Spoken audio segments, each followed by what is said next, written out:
Good afternoon बच्चों। पिछली class में हम लोगों ने देखा था थेल्स प्रमेय। और थेल्स प्रमेय देखा था हमने पिछली कक्षा में।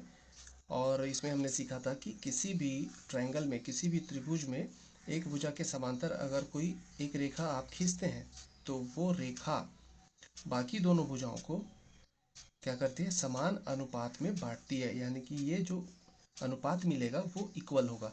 यानी कि AD बटे DB ये बराबर होगा, इक्वल होगा किसके, अगली भुजा के अनुपात के, यानी कि AE बटे EC। ठीक है, तो दोनों का जो विभाजन है वो समान समान करती है। ये जो रेखा है वो दोनों भुजाओं का विभाजन समान समान करती है। ठीक है, तो ये रेखा तीसरी भुजा के समांतर होनी चाहिए। तो फिर बाकी जो एक और दो भुजा है, पहली और दूसरी भुजा, उन दोनों को समान विभाजन करेगी, समान अनुपात में विभाजन करेगी। आज हम लोगों को देखना है इसके अनुप्रयोग। हम लोग देख रहे हैं आज थेल्स प्रमेय का अनुप्रयोग। तो चलिए स्टार्ट करते हैं। दो क्वेश्चन मैं यहाँ पर रख रहा हूँ आपके सामने। पहला क्वेश्चन है, किसी त्रिभुज ABC में DE समांतर है BC के। इस प्रकार है कि AD बराबर 4 सेंटीमीटर, AE बराबर 8 सेंटीमीटर, DB बराबर 4.5 सेंटीमीटर। तो आपको EC का मान ज्ञात करना है। ठीक है, आ जाइए चित्र बनाते हैं। क्या दिया हुआ है, किसी त्रिभुज ABC में, ये पहले आप ABC बना लीजिए। ABC बना लेते हैं, नामकरण कर दीजिए। ये है A, ये है B और ये है C। BC के समांतर DE है। इसी BC के समांतर यहाँ से ऐसे DE खींचेंगे। रेखा नहीं है, रेखा खंड है, इसलिए आप रेखा खंड जैसा खींचिए। ठीक है, ये मैंने खींच दिया रेखा खंड जैसा। ये हो गया DE। ठीक है, ये हो गया D, ये हो गया E। इस प्रकार है कि AD 4 सेंटीमीटर होना चाहिए। तो D को इधर नहीं लेंगे, थोड़ा सा ये जानकारी होनी चाहिए कि AD का मतलब है ये D पर ही आने वाला है, ये AB पर आने वाला है बिंदु D। तो D इस प्रकार है ये कि AD बराबर 4 सेंटीमीटर, मतलब ये है 4 सेंटीमीटर। AE बराबर कितना है, AE बराबर है 8 सेंटीमीटर, तो ये हो गया 8 सेंटीमीटर। और DB बराबर, ये है DB, DB कितना है, 4.5 सेंटीमीटर। और आपको ये इसी का मान ज्ञात करना है। तो हम मान लेते हैं इसका मान कितना है, x है, मान लेते हैं। ठीक है, तो इसका मान क्या माना, x माना। ठीक है, तो चलिए थेल्स प्रमेय के उपयोग से हम जानते हैं कि इनका जो अनुपात है, ये भुजा का विभाजन और ये भुजा का विभाजन दोनों इक्वल होने वाला है। ठीक है, तो इस भुजा का विभाजन आप देख पा रहे हैं, AD अपॉन DB। ये भुजा दो भागों में बटी है, 1/2। ठीक है, ये और ये और ये, इनका विभाजन आप समान रखेंगे। ठीक है, तो हल में आ जाइए। दिया में इसी को लिख सकते हैं आप, दिया गया है, और ज्ञात करना में आप इसी का मान ज्ञात करना लिख सकते हैं। तो मैं डायरेक्ट यहाँ पर सॉल्व कर रहा हूँ थेल्स प्रमेय के उपयोग से। थेल्स प्रमेय के प्रयोग से आप जानते हैं कि AD बटे DB ये बराबर होगा AE बटे EC के, AE बटे EC के। तो AD का मान कितना है, 4 सेंटीमीटर। DB का मान कितना है, 4.5 सेंटीमीटर। AE का मान कितना है, 8। और EC का मान कितना है, x। आप तिर्यक गुणा कर दीजिए। तो तिर्यक गुणा करेंगे तो 4 के पास x चला जाएगा, 4x हो जाएगा। और 4.5 के पास कौन चला जाएगा, 8।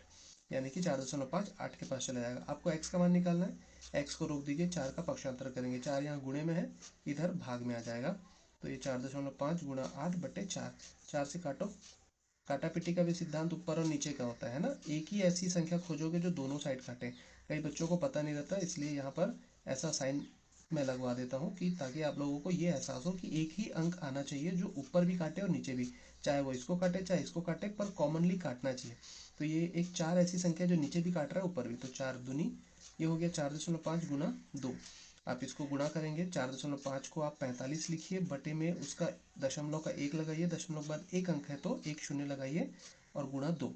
ठीक है, तो 45 दूनी 90 होता है, 90/10। एक शून्य से एक शून्य काटिए, 9। तो x का मान कितना आ गया भाई, 9 सेंटीमीटर। यही x कौन है, यही x है EC। ठीक है, EC बराबर कितना आ गया, 9 सेंटीमीटर। ये आपका आंसर तैयार। ठीक है, अब इसी क्वेश्चन को मैं हल्का सा थोड़ा सा घुमा के दे रहा हूँ, अप्रोच कैसे लेना है, क्या करना है। ठीक है, सेकंड टाइप का क्वेश्चन देखते हैं। किसी त्रिभुज PQR में, PQR बोला, चलो सबसे पहले PQR बनाते हैं। ठीक है, ये PQR बना देते हैं। चलो, ये हो गया PQR।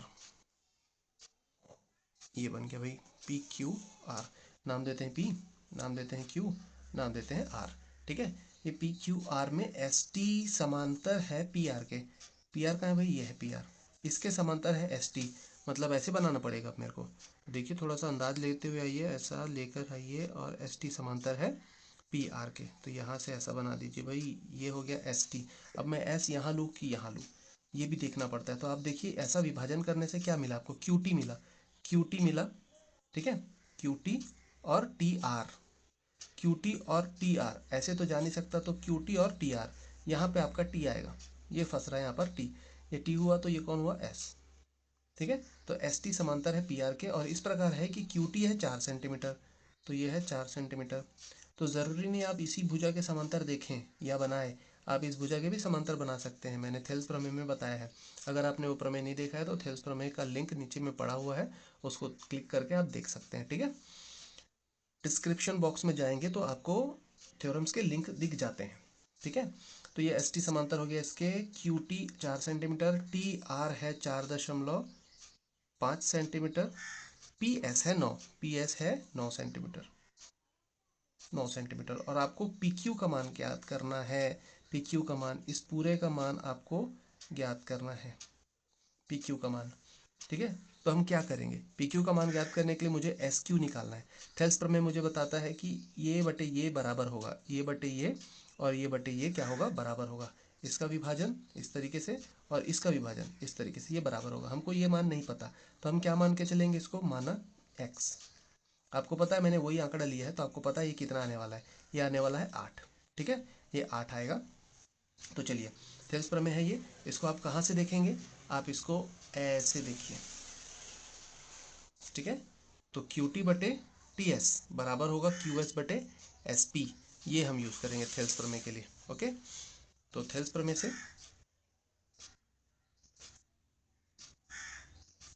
थेल्स प्रमेय से क्या लिख सकते हैं हम, क्यू क्यू टी बटे टी आर, क्यू टी बटे टी आर बराबर क्यू एस बटे एस पी।